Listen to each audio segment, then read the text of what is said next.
A student accused of racism and worse in an alleged confrontation with a Native American at Friday's March for Life says he did nothing wrong. Nick Sandman was among a group of students attending the march.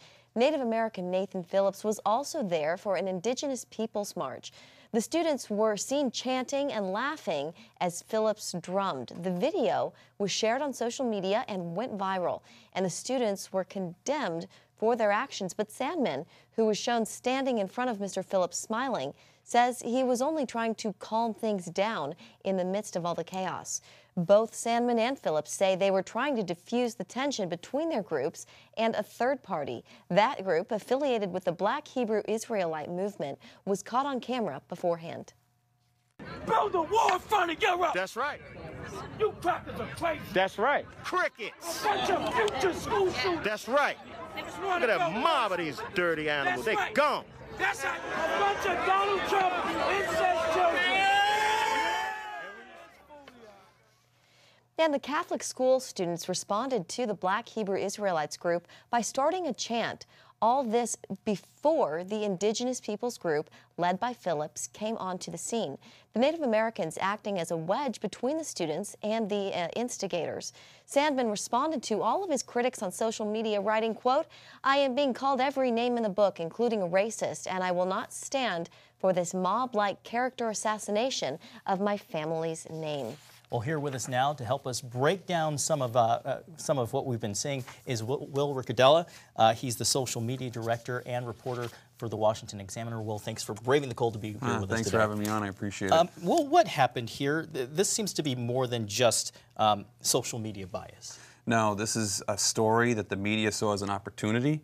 They clearly didn't have all the facts, as we know. Some conservatives didn't have all the facts. They used it as an opportunity to come out to show how anti-racist they are, to condemn the student. Most of the mainstream media used this to they manufactured the rest of the facts that they didn't have. They filled in the blanks because they wanted to perpetuate a narrative and a myth. They wanted to stereotype these kids. It was perfect. They're young white males. They have a MAGA hat on, and this fit right in. Well, give us some insight here. You know, on Friday, this video, it went viral. All of the, cable outlets, they ran with it.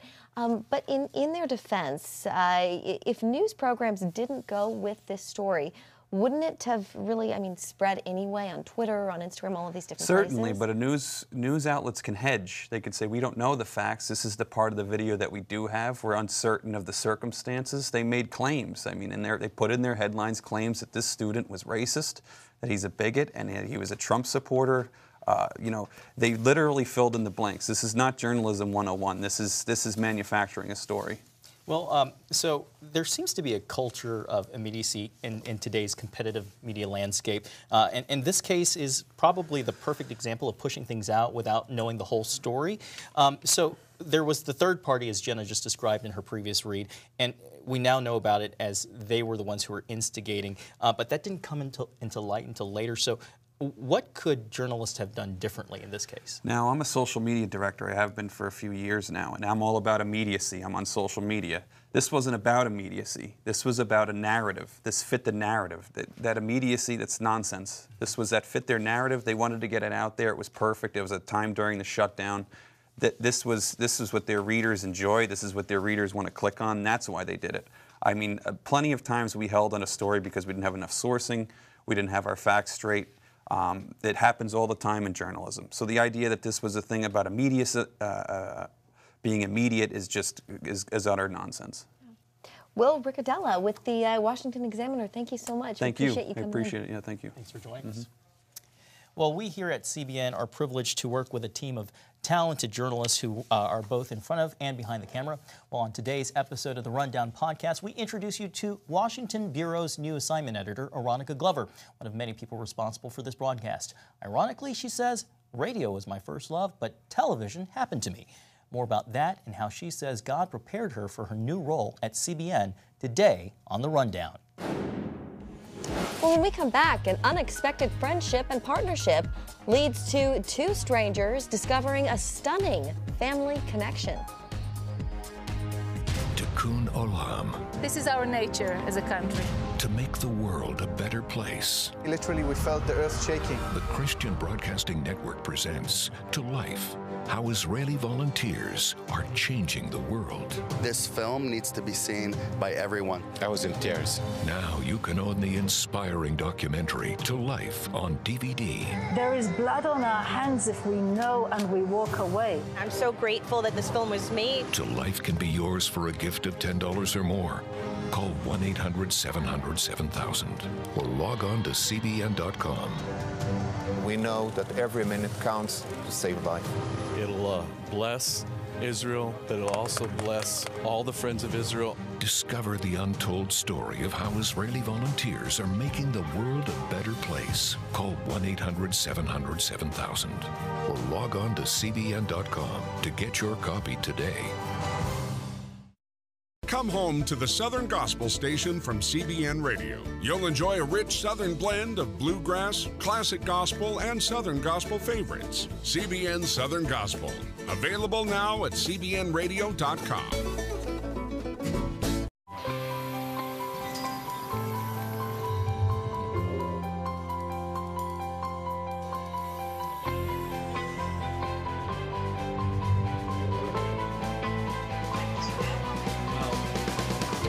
Region's first ROTC graduate student.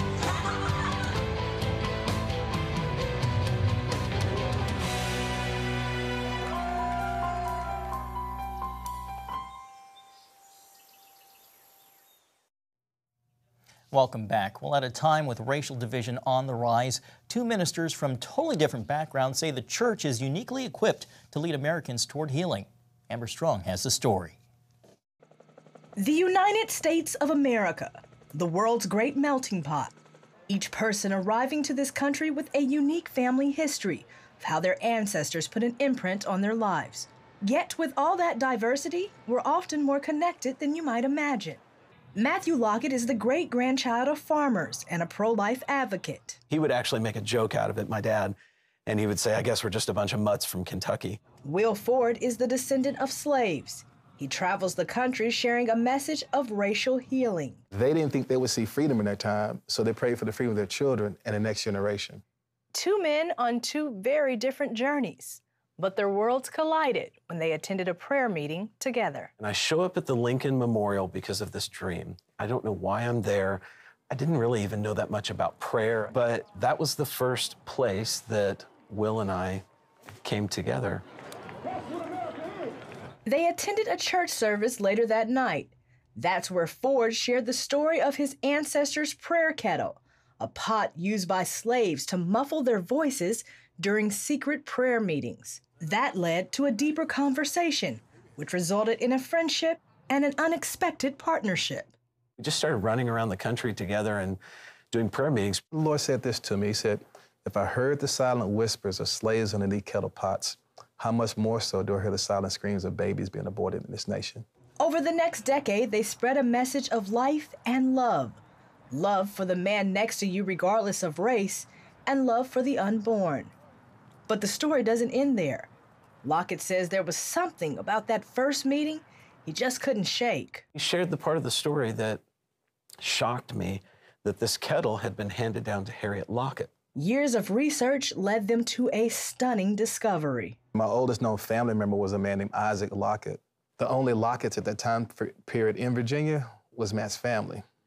And so after doing 4 months of research then and another whole year of research, we've learned through empirical evidence Matt's family is the family that owned my family. And that revelation led to some difficult soul searching. Matt's family owned our family, and I had to wrestle with that because we had stories passed down in our family about slaves who were beat to death for simply going fishing without asking. And I really had to forgive from my heart Matt's family for owning my family. Lockett says it was a learning experience for him too. There is many times, particularly with white America, there can be an attitude that, you know, when these issues are discussed and the history of slavery, even the pain, the lingering pain of that to this day, there can be a negative attitude that just kind of dismisses it and says, look, you weren't there, I wasn't there, get over it. There's a very real, lingering pain associated with it generationally.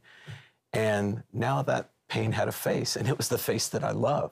That discovery could have torn them apart and ended their ministry.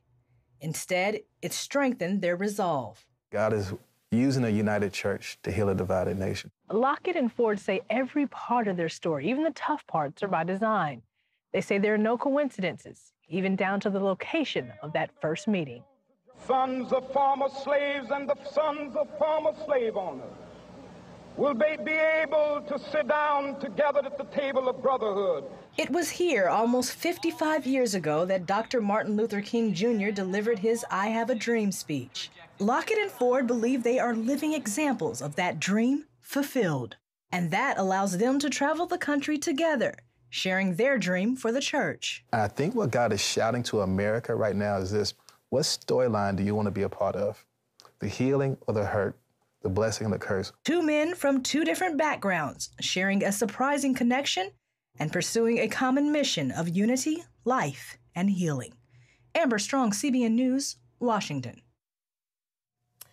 And that's all the time we have for tonight. Have a great evening. Night.